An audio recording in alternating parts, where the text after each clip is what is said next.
por tudo que o Senhor já tem feito hoje e por tudo aquilo que o Senhor vai fazer ainda mais, Senhor.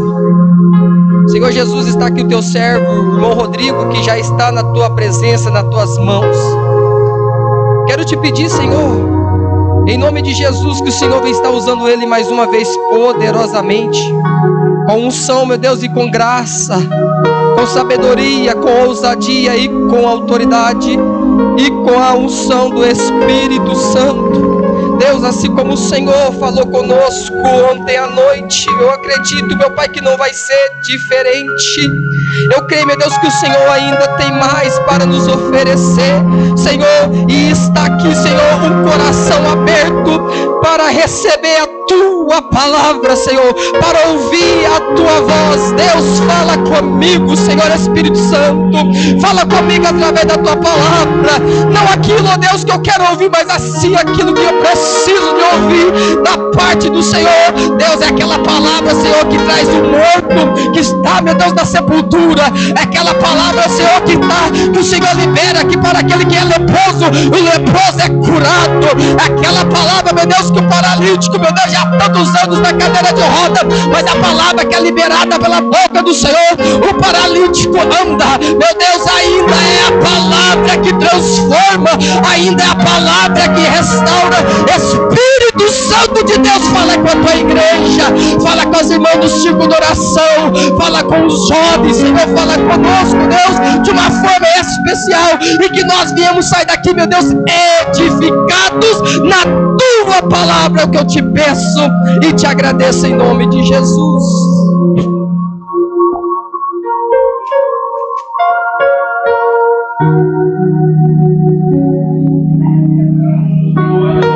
Glória a Jesus.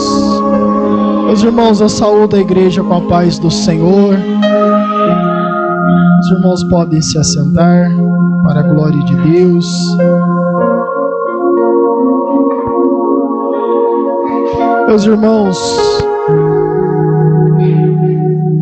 louvado seja o nome do Senhor. Talvez os irmãos estejam surpresos, esperando que alguém de fora viesse nos trazer a palavra. Eu quero dizer que não é só você, eu também. Mas Deus tem os seus planos. Então, hoje, quando o irmão, depois do almoço, me manda uma mensagem, e eu pego o telefone ali, estava distraído na horta, mexendo com algumas coisas. Quando eu vi que era o irmão Cristiano, eu falei: irmão, não ia me mandar mensagem por acaso, alguma coisa tem. Graças a Deus. Falei, deixa eu ver o que o irmão está precisando. Às vezes alguma coisa, a gente passado umas meia hora, mas abri a mensagem e o irmão me pergunta se eu poderia estar aqui trazendo a palavra do Senhor. E na mesma hora eu disse: por que não? Nós não estamos aqui no intuito de achar que somos melhor, mas nós estamos aqui, irmãos, para estarmos à disposição do reino de Deus. E é muito prazeroso nós poder confiar a Deus aquilo que nós fazemos. A Bíblia diz que a nossa capacidade, ela vem de Deus, ela vem do Senhor. Então, todas as vezes que eu subo aqui, ou que os irmãos sobem, nós não estamos confiando na nossa capacidade. Às vezes parece fácil, mas não é assim não. Tem momentos na nossa vida que nós temos que dobrar o nosso joelho e implorar para Deus: Senhor, nos dá uma palavra. Mas como assim? A Bíblia tem 66 livros, mas tem hora que não vem nada, irmãos. É só o Espírito Santo para nos dar. Não é só abrir a Bíblia e falar o que nós queremos, é abrir a Bíblia e falar aquilo que Deus manda. Então, eu confiei ao Senhor isso, disse: Senhor, sempre é pela fé, mas agora, porque a nossa pregação mais difícil é sempre a última, porque aquelas que nós já pregamos, mas a próxima sempre é a mais difícil. Mas Deus, irmãos, é aquele que vai estar falando ao coração da igreja. Eu sei que a expectativa dos irmãos não está naquele que prega, mas naquele que envia a sua palavra. E é o Espírito Santo, meus irmãos, que vai estar falando aos nossos corações nesta noite. Evangelho de Mateus, capítulo de número 4,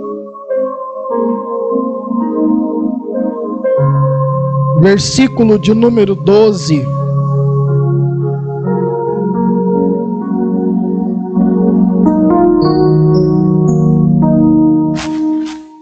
Até o versículo 25. A leitura é um pouco extensa, mas ela é necessária, meus irmãos. Jesus, porém, ouvindo que João estava preso, voltou para a Galileia, e deixando Nazaré, foi habitar em Cafarnaum, cidade marítima, nos confins de Zebulon e Naftali, para que se cumprisse o que foi dito pelo profeta Isaías, que diz: a terra de Zebulon e a terra de Naftali, junto ao caminho do mar, além do Jordão, a Galileia das nações. O povo que estava assentado em trevas viu uma grande luz, e aos que estavam assentados na região e sombra da morte, a luz raiou. Desde então começou Jesus a pregar e a dizer: arrependei-vos, porque é chegado o reino dos céus. E Jesus, andando junto ao mar da Galileia, viu dois irmãos, Simão, chamado Pedro, e André, os quais lançavam as redes ao mar, porque eram pescadores. E disse-lhes: vinde após mim, e eu vos farei pescadores de homens. Então eles, deixando logo as redes, seguiram-no. E adiantando-se dali, viu outros dois irmãos, Tiago, filho de Zebedeu, e João, seu irmão, num barco com Zebedeu, seu pai, consertando as redes, e chamou-os. Eles, deixando imediatamente o barco e seu pai, seguiram-no. E percorria Jesus toda a Galileia, ensinando nas suas sinagogas e pregando o evangelho do reino, e curando todas as enfermidades e moléstias entre o povo. E a sua fama correu por toda a Síria, e traziam-lhe todos os que padeciam acometidos de várias enfermidades e tormentos, os endemoniados, os lunáticos e os paralíticos, e ele os curava. E seguia uma grande multidão da Galileia, de Decápolis, de Jerusalém, da Judeia e da além do Jordão. Meus irmãos, atentando para o versículo, para o tema proposto pelos nossos irmãos, ao qual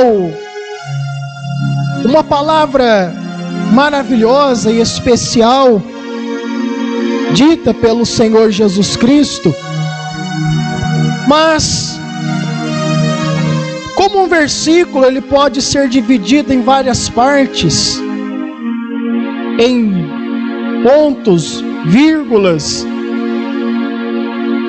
me chama a atenção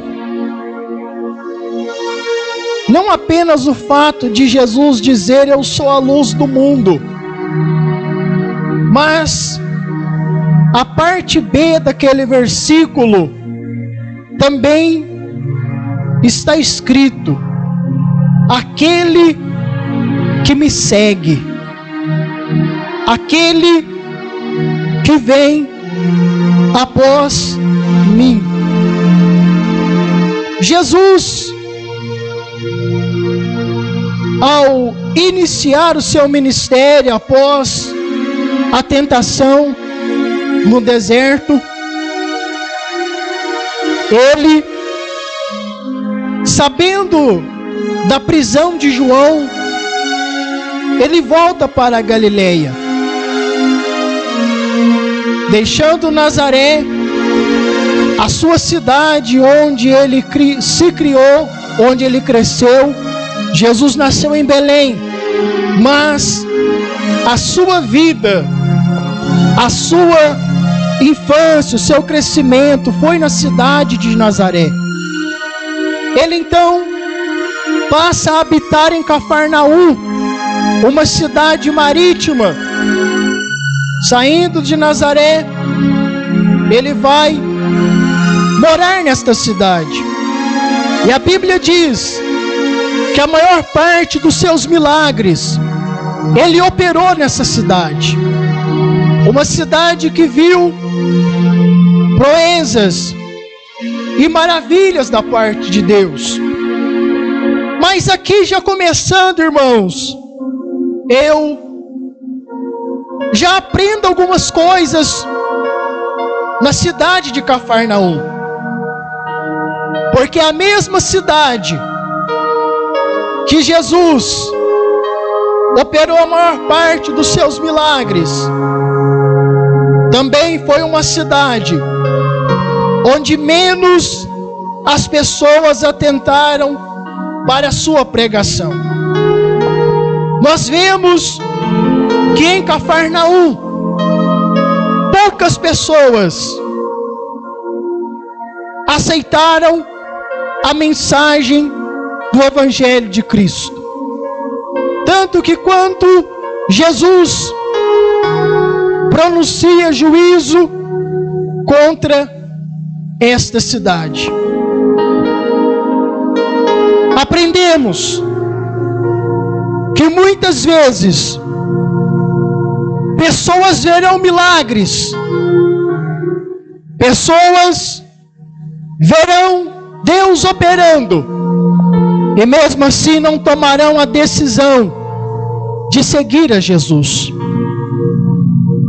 Ele parte para esta cidade, morando ali, cercado de outras cidades, ele começa a pregar o Evangelho. E ali se cumpre uma palavra de um povo que estava sentado em trevas, vivendo nas trevas, e a luz começa a raiar naquele lugar. A luz começa a brilhar naquela região. Galileia começa a viver e a experimentar algo nunca jamais visto naquele lugar. As pessoas, quando testificavam de Jesus, alguns diziam: mas nunca homem algum falou como ele. Nós nunca vimos ninguém fazer os sinais que ele faz, se Deus não for com ele. Milagres e maravilhas aconteceram naquela região. E é interessante que Jesus, para caminhar, ele não queria caminhar sozinho. E ali ele começa a reunir os seus primeiros discípulos, os seus primeiros seguidores. Pessoas que estavam trabalhando, pessoas que tinham família. E a Bíblia diz que essas pessoas, deixando tudo, deixaram sua família, sua casa, seu emprego, e começaram a andar com Jesus, percorrendo cidades por cidades, e a multidão que seguia Jesus só aumentava, só crescia. Era algo maravilhoso, algo tremendo, uma multidão alegre, uma multidão que contava boas notícias, uma multidão que para se aproximar perto dele não era algo fácil. Alguém tinha que vir gritando pelo caminho, como o cego Bartimeu. E mesmo com a grande multidão, Jesus estava ali pronto, com seus ouvidos atentos para ouvir o que ele estava dizendo. Quando as pessoas olhavam para ele e diziam: olha, cale a sua boca, não importunes o mestre, não o incomode. E Jesus dizendo: não, ele não vai se calar. Quando uma mulher se aproxima dele, e Jesus, rodeado de uma grande multidão, aquela mulher com uma hemorragia, há 12 anos com aquela enfermidade, mesmo cercado de uma grande multidão, ela consegue tocar na orla dos seus vestidos e recebe a cura. Mas não foi um esbarrão, porque Jesus olha para a multidão, para os seus discípulos, e ele diz: alguém me tocou. E Jesus diz: alguém me tocou. Mas Senhor, olha a quantidade de pessoas ao teu redor. Está todo mundo alvoroçado, esbarrando um ao outro. O Senhor está preocupado para saber quem te tocou. E ele diz: eu quero saber quem me tocou, porque eu senti que de mim saiu virtude. A multidão era grande, tanto que quando as pessoas queriam vê-lo, acompanhá-lo não era fácil. Mas a Bíblia diz que Zaqueu, um homem de pequena estatura, talvez até eu com os meus mais de 1,80 m teria dificuldade, mas ele diz, a Bíblia diz que ele sobe numa figueira brava, num sicômoro, para ver Jesus passar. E a Bíblia diz que o Senhor Jesus o avista, o vê, e ele diz: Zaqueu, desce depressa, porque hoje me convém pousar na tua casa. A multidão era grande, mas a percepção de Jesus era muito clara. A multidão era grande, mas mesmo que as pessoas pensassem pensamentos, Jesus sabia o que eles estavam pensando. A multidão era grande, só crescia, milagres se multiplicavam. E quando Jesus ia passando por Naim, entrando com aquela multidão em festa, uma outra multidão saía da cidade chorando. E ali nós temos o encontro de duas multidões, de dois povos. Uma cidade em luto, uma cidade chorando, mas uma outra multidão chegando, fazendo festa, contando milagres, contando maravilhas. E aí eu te pergunto, meu irmão, qual multidão prevaleceu? Qual multidão ali tomou conta da festa? Será que o luto invadiu as multidões? Eu digo não. A alegria que estava com a multidão de Jesus passou para a multidão que estava em luto. Porque aonde Jesus passava era assim, meu irmão. Aonde Jesus passava era assim. Mas, como tudo aquilo que começa bem, que começa eufórico, que começa naquele despertar, que começa naquela alegria. E como eu gosto de euforia, irmão. Mas eu digo para os irmãos, se eu fosse pregar aqui alguns anos atrás, seria diferente, irmão. Tem pessoas que acham que nós esfria, mas não é amadurecimento. Tem pessoas que acham, o irmão não prega como antes. Não é isso não, irmão. Nós vamos aprendendo. E o aprendizado não esfria o crente, não amadurece o crente. Porque eu nunca pedi para Jesus me deixar levar pela euforia. Porque se eu fosse pela euforia, eu estava como muitos do meu tempo hoje, longe da presença de Deus, decepcionado, porque olharam para os homens. Nós não podemos olhar para a euforia, porque a euforia passa E nós entendemos que as coisas de Deus não são assim. Desenho de uma forma muito linda, muito maravilhosa, mas a realidade é outra. E aquela multidão que crescia já começa a ter problemas. Aquela multidão que antes era só alegria, já não era mais como antes.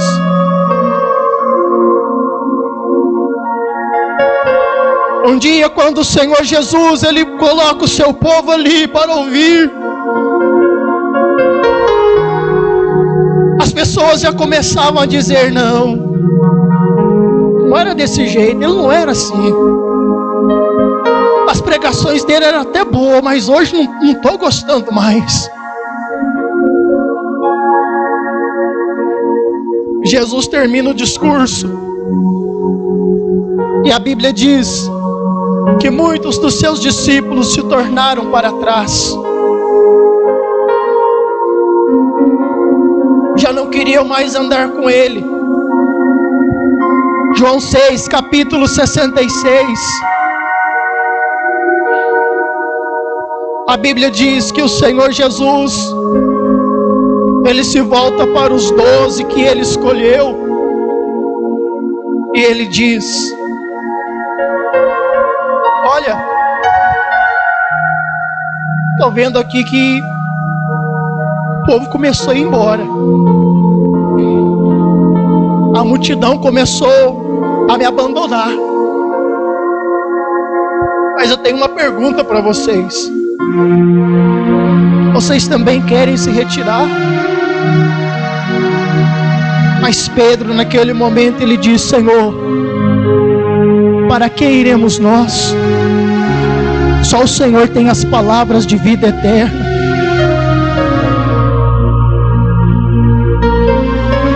O mesmo Pedro, quando ele viu Jesus se aproximando do jovem rico, e aquele jovem chegando diante de Jesus: bom mestre, o que eu hei de fazer para herdar a vida eterna? E Jesus diz: porque você me chama bom? Ninguém é bom senão a Deus.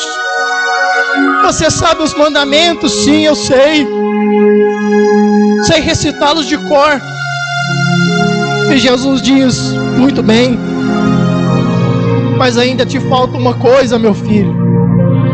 Vai, vende tudo que você tem, reparte entre os pobres, e depois você vem e me segue. Mas ele falou. No mesmo momento ele se entristece, porque era alguém que possuía muito dinheiro, muitas riquezas. Então Jesus, ele disse: quão dificilmente entrarão nos céus os que têm o coração preso na riqueza.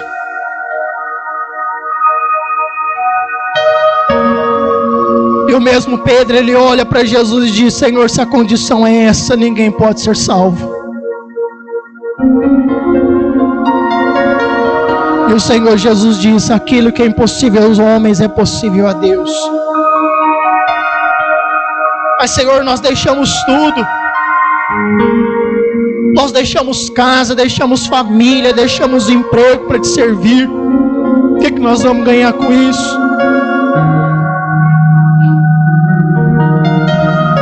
Pedro, nessa vida 100 vezes tanto, e na idade vindoura a vida eterna.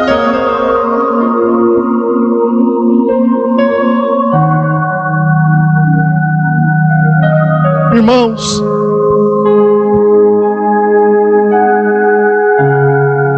nós vivemos um tempo onde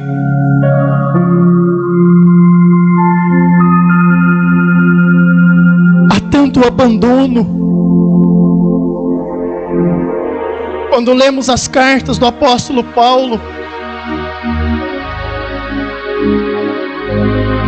nós vemos Paulo citando o seu companheiro Demas, um dos seus auxiliares, crente, servo do Senhor Jesus.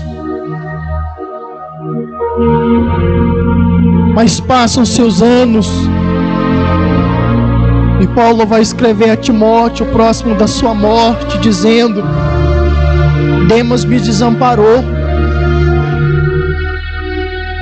amando o presente século. Demas não está mais comigo.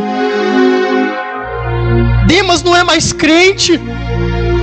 Demas não é mais servo de Jesus. Acontece muito no nosso meio, irmãos. Acontece muito. E vai acontecer também, como aconteceu com João Marcos. Paulo, Barnabé, João Marcos, enviados pelo Senhor para pregar o Evangelho. Mas num determinado momento, João Marcos quer voltar para casa. E ele vai. E Barnabé diz: olha, Paulo, nós estamos precisando de um companheiro. Vamos chamar João Marcos de novo para trabalhar conosco. Paulo diz: não, ele nos abandonou. Eu não quero ele perto de mim, não. Para mim não serve. Barnabé, então, se essa é a condição, Paulo, então eu também não posso ir com você, não. Há uma pequena contenda ali entre os irmãos, eles se separam, mas não se desviam. Cada um segue o seu chamado, mas não se desviam. E o mesmo Paulo, lá no finalzinho do seu ministério, Paulo diz: traze Marcos contigo, porque ele me é útil para o ministério.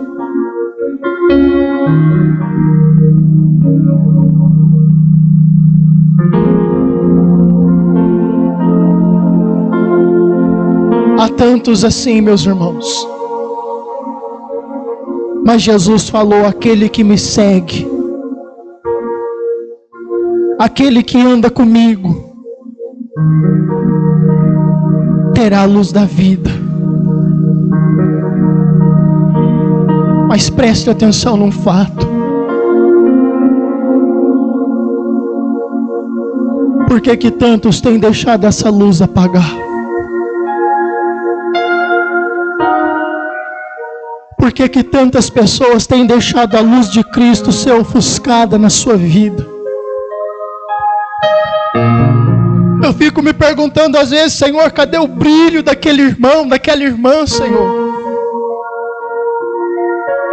Eu fico às vezes me perguntando: mas Senhor, não era esse que pregava? Não era esse que o Senhor usava e o céu abria? Mas é tanta gente assim, irmão. É tempo, irmãos, de nós orarmos. É tempo de nós buscarmos ao Senhor, para que Deus, irmãos, venha estar novamente acendendo a chama nesses corações. É tempo de nós colocarmos lenha, meus irmãos, no nosso altar, para que o fogo do Espírito Santo possa estar queimando a nossa vida. É tempo de nós buscarmos essa luz de Cristo na nossa vida, para que nós possamos ser, meus irmãos, não é como antes, não, é muito melhor do que antes. É para que o Espírito Santo, ele possa estar nos encorajando. É como foi dito aqui: se a nossa mão está no arado, irmãos, é olhando para frente que nós vamos. Se a nossa mão está no arado, é o Senhor que vai nos conduzir. E não é tempo de nós fazermos como Demas, não. Pode ser que por algum desentendimento, como aconteceu com João Marcos e Paulo, mas ele não foi descartado, não. Vem aqui, meu filho, você é útil. O reino dos céus precisa de você. A igreja precisa de você.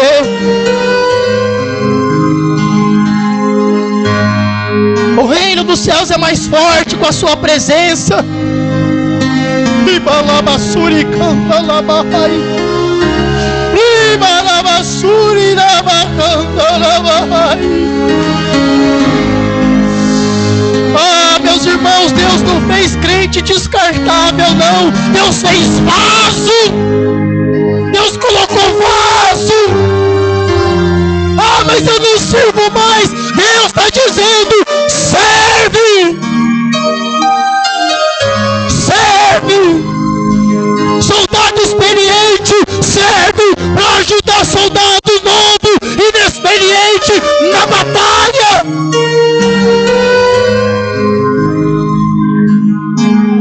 Soldado experiente sabe como manejar espada, escudo. Ah, meus irmãos, nós temos que entender isso. Nós temos que entender isso. Deus não está descartando seus filhos, não. Deus não descarta, não, irmão. Deus pega e renova, faz um vaso novo. Deus é o Deus da restauração. Quem veio para matar, roubar e destruir é o diabo. Mas a Bíblia diz que o Senhor Jesus se manifestou para desfazer as obras do diabo. E é nesta noite, irmão, que o Senhor Jesus está desfazendo todo o laço do diabo. É nesta noite que o Senhor Jesus está te dando força para seguir. Sabe por quê, irmão? Jesus colocou o nosso nome no livro da vida.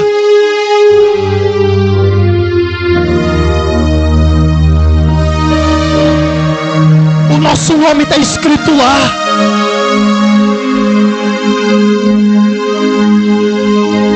Ele nos alistou.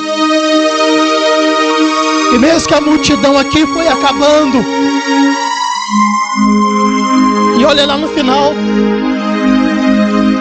olha a crucificação. Quanto sobrou, irmão? Quanto sobrou? Nós temos que parar com esse negócio, irmão. Nós temos que parar com isso. Na hora da dor e do sofrimento, na hora que o irmão está lá quase sendo morto, vamos fugir não. Vamos mostrar nossa cara.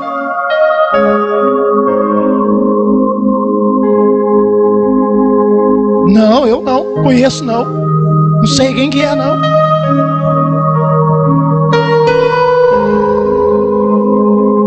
Mas se é o irmão, não, irmão. É o irmão? Não, é crente, eu conheço. Não, mas você vai sofrer consequência, não tem problema, eu vou com ele. A igreja está precisando de crente assim, irmão. Não é como Paulo, não, a próximo da morte lá, e Paulo lamentando, ó Timóteo. Conheci muita gente, preguei para muita gente, alcancei muita gente, e achei que muita gente era meu amigo. Mas ninguém me assistiu na minha primeira defesa. Ninguém esteve comigo.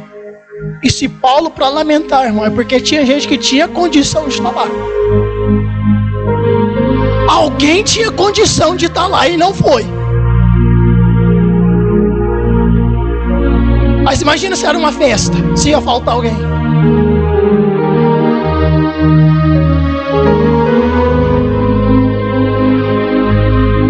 Vamos seguir Jesus até o fim, irmãos.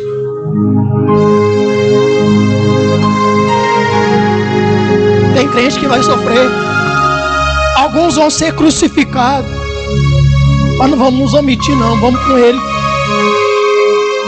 Vamos com Ele. Tem muito seguidor que abandona Jesus. é porque se sente sozinho, se sente abandonado.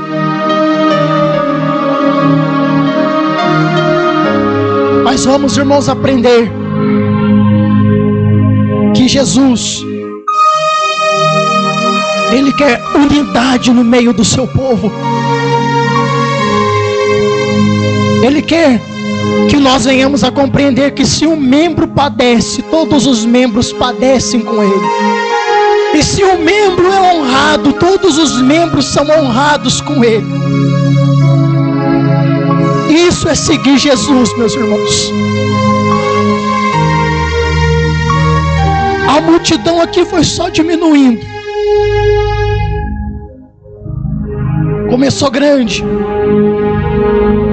mas terminou pequenininha ali.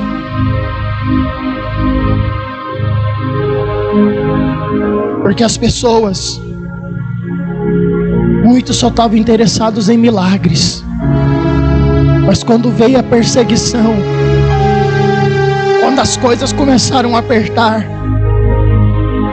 já não queriam mais andar com Jesus. Mas igreja, vamos continuar nossa caminhada.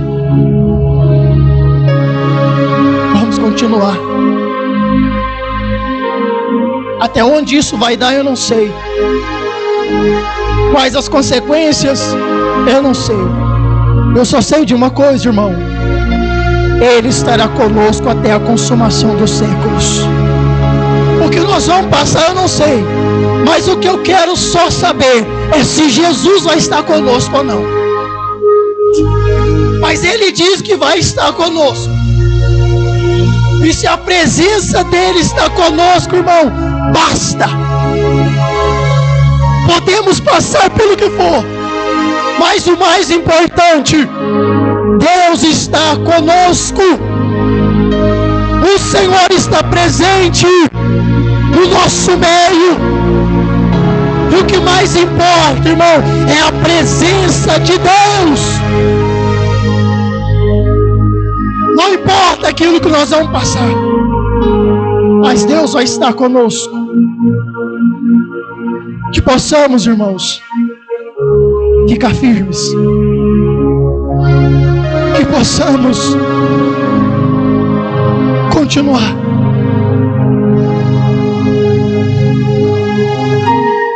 Não é só da euforia, não, irmãos. Porque a euforia passa. Mas, mesmo que seja devagar, nós vamos continuar caminhando com Jesus. É como dizia um saudoso irmão: é no passo do boi. É devagar, irmão Cristiano, mas não para. É devagar, mas não para. É assim que tem que ser, igreja. Jesus ainda é a luz do mundo, mas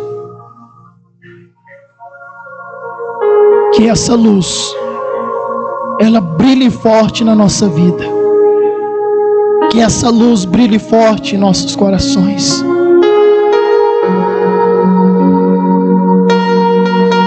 Que possamos iluminar esse mundo. Porque o mesmo Jesus que disse: eu sou a luz do mundo, Ele disse: vocês são a luz do mundo. Ele não está aqui mais, mas a sua igreja está. E a igreja está aqui para refletir a luz, e o brilho e a glória do nosso Senhor Jesus Cristo. Amém, meus irmãos? Que o Senhor Jesus venha abençoar toda a igreja. Que o Senhor Jesus possa estar abençoando a cada um de nós. Que essa luz brilhe. Que essa luz ela permaneça em nosso meio acesa. Em nome de Jesus. Assim, meus irmãos, agradeço a oportunidade e voto para o irmão Cristiano em nome de Jesus.